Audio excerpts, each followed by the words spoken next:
Trump attends the Republican National Convention despite shooting attempt.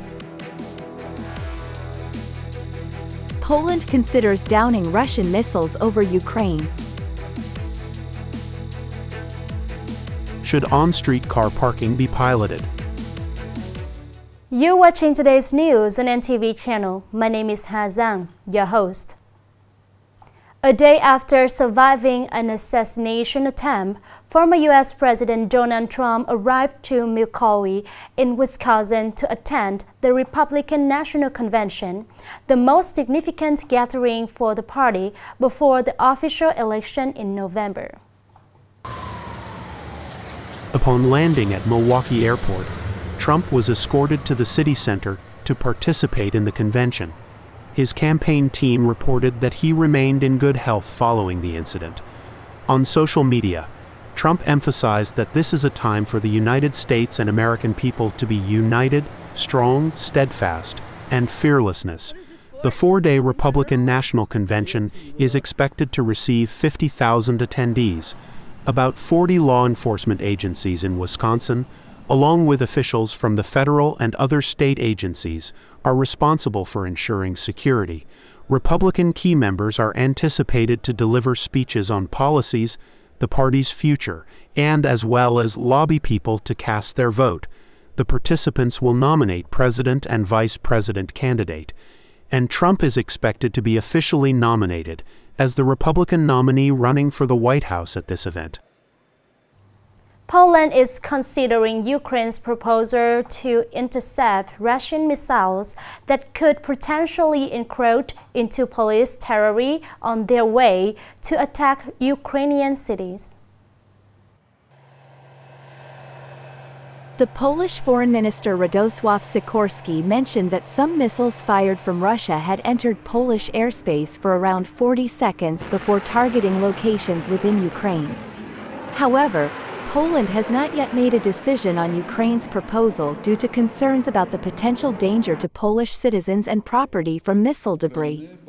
On July 8, Polish Prime Minister Donald Tusk announced that Poland would discuss with NATO allies the possibility of shooting down Russian missiles and drones in Ukrainian territory. But in an interview, NATO Secretary General Jens Stoltenberg rejected the proposal while emphasizing that NATO would not directly engage or become part of the conflict.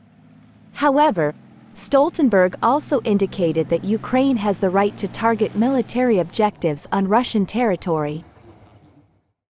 As reported by the government's Administrative Reform Steering Committee, with attention and guidance from the government, active participation from ministries, sectors, localities, people and businesses, administrative reform has achieved remarkable results, contributing to improved investment and business environment. The report indicates that in recent period, the review and handling of obstacles and inadequacies related to administrative procedure have been done actively. As a result, many indicators of the country have been upgraded. Specifically, business environment ranking jumped 12 steps, ranked 106th in the World Economic Freedom Index, an increase of 4 places compared to 2022.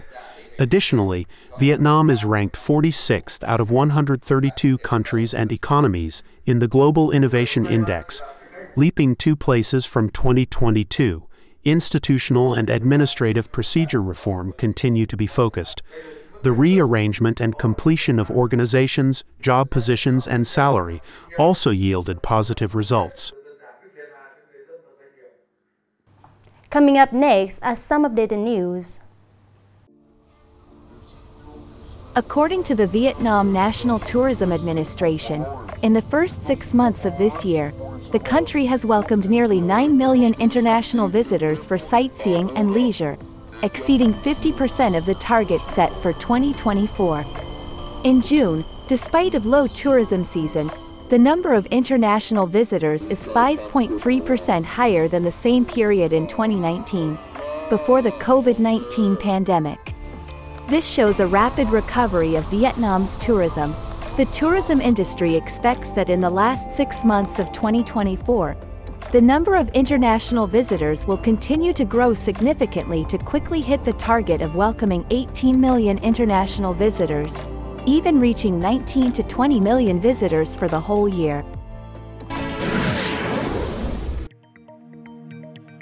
According to the National Center for Hydrometeorological Forecasts, from July 15th to 17th, due to the tropical depression, many areas across the country will experience heavy rain and thunderstorms. Specifically, the entire central region will experience continuous rain for 3 days, with a rainfall of 100 millimeters, even up to 250 millimeters in some locals.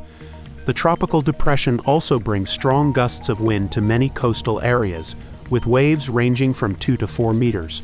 The meteorological agency warns people to beware of the risk of flash floods, landslides in mountainous areas, inundation in low-lying and urban areas.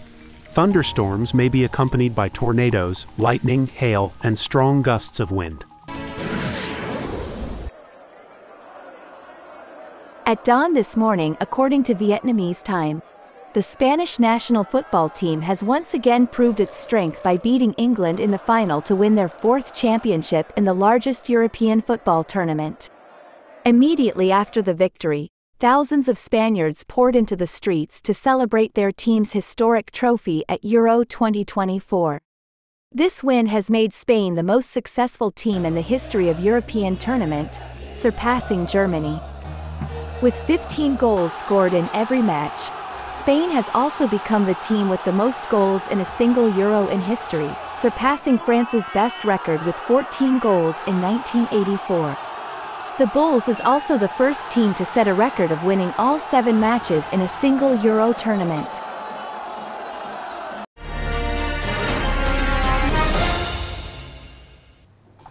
Nghệ An is one of 5 provinces having highest number of private cars.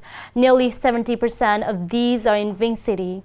The rapid increase in the number of personal vehicles, while the infrastructure do not keep pace with urban development, is causing shortcomings in traffic management. In response to this situation, the Vinh City People's Committee has proposed to pilot on street car parking fee collection on some main roads. Vinh City has an area of over 100 square kilometers with a population of about 400,000 people, but there are over 60,000 cars. This has put great pressure on the city's transportation infrastructure. As the number of cars continues to increase, parking spaces in the inner city is becoming increasingly challenging. Many people believe that piloting parking fees for car stopping and parking on the road and sidewalks will not only minimize the widespread occupation but also create revenue to invest in an overloaded infrastructure. We have proposed to the city and province to draw lines on some roads with large sidewalk areas to ensure safety for pedestrians and facilitate people to do business and park cars. It is necessary to pilot a number of locations, then evaluate the vehicle density and assess whether the road and sidewalks have enough space for vehicle parking, whether the organizations and individuals collect fee as regulation and in transparent way, or economic efficiency is high or not.